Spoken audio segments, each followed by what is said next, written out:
America और Iran के बीच 2 सप्ताह के ऐतिहासिक युद्ध विराम की घोषणा हो गई है। ये समझौता अंतर्राष्ट्रीय कूटनीति के लिए मील का पत्थर है। पिछले कई दिनों से दोनों सेनाएं आमने सामने खड़ी थीं। संघर्ष विराम प्रभावी होते ही सैनिकों को पीछे हटने के निर्देश दिए गए हैं। वैश्विक समुदाय ने इस फैसले का स्वागत किया है क्योंकि इससे बड़े युद्ध का खतरा टल गया है और शांति की नई उम्मीद जगी है। राष्ट्रपति डोनाल्ड ट्रंप ने सोशल मीडिया के माध्यम से युद्ध विराम की खबर की पुष्टि की है। उन्होंने कहा कि पाकिस्तान के नेतृत्व के साथ सफल वार्ता के बाद उन्होंने ईरान पर हमले रोकने का निर्देश दिया। ट्रंप ने जोर दिया कि वे शांति चाहते हैं लेकिन अमेरिकी हितों से समझौता नहीं करेंगे। इस बयान के बाद अंतर्राष्ट्रीय मंचों पर अमेरिका की रणनीति को लेकर बहस शुरू हो गई है और वैश्विक बाजारों में फिलहाल सकारात्मक रुख देखा जा रहा है। पाकिस्तान के प्रधानमंत्री शहबाज शरीफ और थल सेना प्रमुख जनरल आसिम मुनीर ने निर्णायक मध्यस्थ की भूमिका निभाई है। दोनों नेताओं ने वॉशिंगटन और तेहरान के बीच संचार सेतु का काम किया। उनकी कूटनीतिक सूझबूझ की वजह से ही तबाही को समय रहते रोका जा सका है। पाकिस्तान के इस कदम ने उसे वैश्विक राजनीति में जिम्मेदार राष्ट्र के रूप में स्थापित किया है। अब इस्लामाबाद शांति स्थापना का मुख्य अंतर्राष्ट्रीय केंद्र बन गया है। ईरान के विदेश मंत्री अब्बास अरागची ने पाकिस्तान की शांति पहल का शुक्रिया अदा किया है। उन्होंने समझौते को क्षेत्र की स्थिरता के लिए आवश्यक बताया। अरागची ने स्पष्ट किया कि ईरान शांति का पक्षधर है लेकिन बाहरी दबाव में नहीं झुकेगा। तेहरान ने अपने सैन्य कमांडरों को युद्ध विराम के नियमों का पालन करने का आदेश दिया है। इस घोषणा से ईरान के नागरिकों में राहत है और वे अब आने वाले शांतिपूर्ण दिनों की प्रतीक्षा कर रहे हैं। 28 फरवरी 2026 को इजरायल और अमेरिका ने ऑपरेशन एपिक फ्यूरी नामक सैन्य अभियान शुरू किया था। इस ऑपरेशन के तहत ईरान के सैन्य बुनियादी ढांचे को भारी नुकसान पहुंचाया गया था। मिसाइलों के उपयोग से पूरे मध्य पूर्व का वातावरण बारूद से भर गया था। इस भीषण सैन्य कार्रवाई ने लाखों लोगों के जीवन को खतरे में डाल दिया था। इसी संघर्ष के कारण दुनिया में अशांति फैली हुई थी, जिसे अब मध्यस्थता के जरिए थामने की कोशिश की जा रही है। युद्ध के दौरान ईरान के परमाणु ऊर्जा केंद्रों और उनकी शीर्ष लीडरशिप को निशाना बनाने की कोशिश की गई थी। सुप्रीम लीडर खामेनेई के ठिकानों पर हुए हमलों ने ईरान को जवाबी कार्रवाई के लिए मजबूर किया। इन हमलों के बाद दुनिया में डर फैल गया था कि कहीं ये परमाणु संघर्ष में न बदल जाए। अंतर्राष्ट्रीय सुरक्षा परिषद ने इस मुद्दे पर आपातकालीन बैठकें की थीं। परमाणु साइट्स की सुरक्षा को लेकर आज भी विशेषज्ञ अपनी गहरी और गंभीर चिंताएं व्यक्त कर रहे हैं। ईरान ने जवाबी कार्रवाई में महत्वपूर्ण हॉर्मुज जलडमरू मध्य को बंद करने की धमकी दी थी।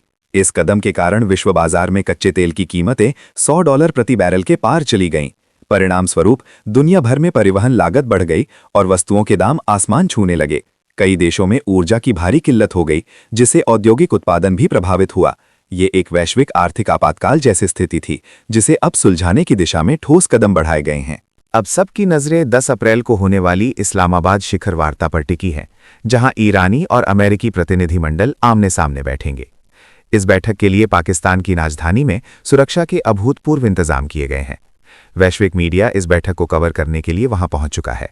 ये वार्ता न केवल 2 देशों के मतभेदों को सुलझाएगी, बल्कि आने वाले समय में विश्व राजनीति की नई दिशा भी तय करेगी। शांति के इस प्रयास को सफल बनाना अब अंतर्राष्ट्रीय समुदाय की सबसे बड़ी प्राथमिकता है। ये बैठक भविष्य के मजबूत वैश्विक संबंधों की नींव रखेगी। ईरान ने पश्चिम एशिया में स्थिरता लाने के लिए एक विशेष 10 सूत्रीय शांति प्रस्ताव पेश किया है। इस विस्तृत योजना के अंतर्गत ईरान पर लगे कड़े आर्थिक और व्यापारिक प्रतिबंधों को पूरी तरह हटाने और देशों के बीच एक औपचारिक अनाक्रमण संधि पर हस्ताक्षर करने का सुझाव दिया गया है। इसके अलावा ईरान ने स्पष्ट रूप से मध्य पूर्व के क्षेत्रों से अमेरिकी सैन्य बलों की पूर्ण वापसी की मांग भी की है। इन शर्तों पर अब आने वाले समय में वैश्विक मंचों पर गहन चर्चा होने की संभावना है। यदि ये शांति प्रस्ताव सफलता हित है तो इसे इस दशक की सबसे बड़ी कूटनीतिक जीत माना जाएगा। अमेरिकी राष्ट्रपति डोनाल्ड ट्रंप ने ईरान को लेकर एक बहुत ही सख्त चेतावनी जारी की है। ट्रंप ने स्पष्ट रूप से कहा है कि जब तक कोई ठोस, वास्तविक और जमीन पर प्रभावी होने वाला समझौता नहीं हो जाता, तब तक अमेरिकी नौसेना के जहाज, लड़ाकू विमान और सैनिक इसी क्षेत्र में तैनात रहेंगे। अपनी रणनीति स्पष्ट करते हुए ट्रंप ने पाकिस्तान की कूटनीतिक कोशिशों की सराहना की है। उन्होंने कहा कि पाकिस्तान ने क्षेत्र की विनाशकारी ताकतों को नियंत्रित करने और शांति बनाए रखने का आश्वासन दिया है, जिसके बाद ही अमेरिका वार्ता के स्तर तक पहुंचा है। पाकिस्तान ने हाल के दिनों में वैश्विक राजनीति के मंच पर खुद को एक प्रभावशाली शांति मध्यस्थ के रूप में स्थापित किया है। अमेरिका और ईरान जैसी परमाणु और सैन्य महाशक्तियों के बीच मध्यस्थता करके पाकिस्तान ने अपनी वैश्विक छवि को काफी मजबूती प्रदान की है। राजनीतिक विश्लेषक इसे पाकिस्तान का एक बड़ा कूटनीतिक मास्टर स्ट्रोक मान रहे हैं।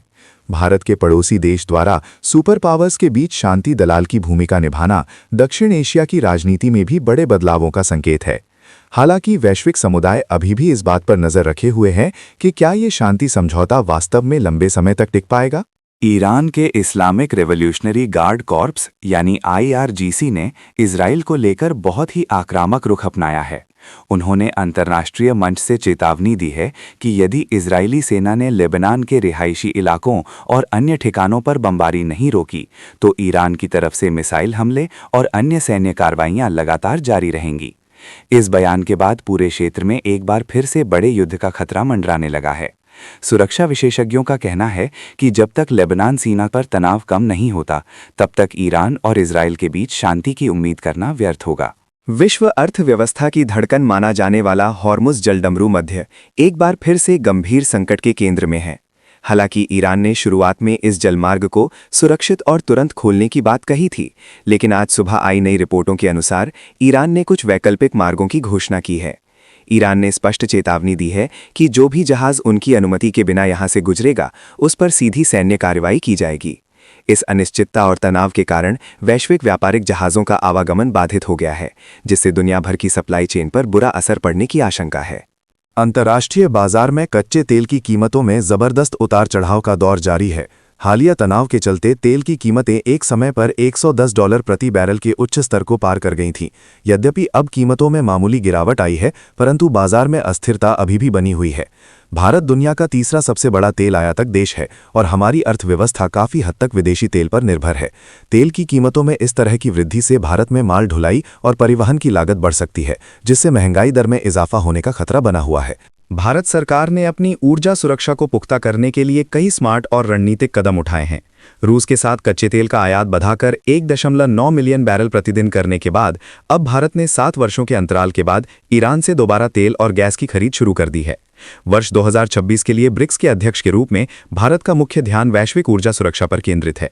प्रधानमंत्री मोदी के नेतृत्व में भारत ने रूस और ईरान जैसे देशों के साथ द्विपक्षीय सौदे करके अपनी घरेलू जरूरतों और LPG की आपूर्ति को सुरक्षित करने का सफल प्रयास किया है। विश्व पटल पर एक नई और जटिल भू राजनीतिक वास्तविकता आकार ले रही है।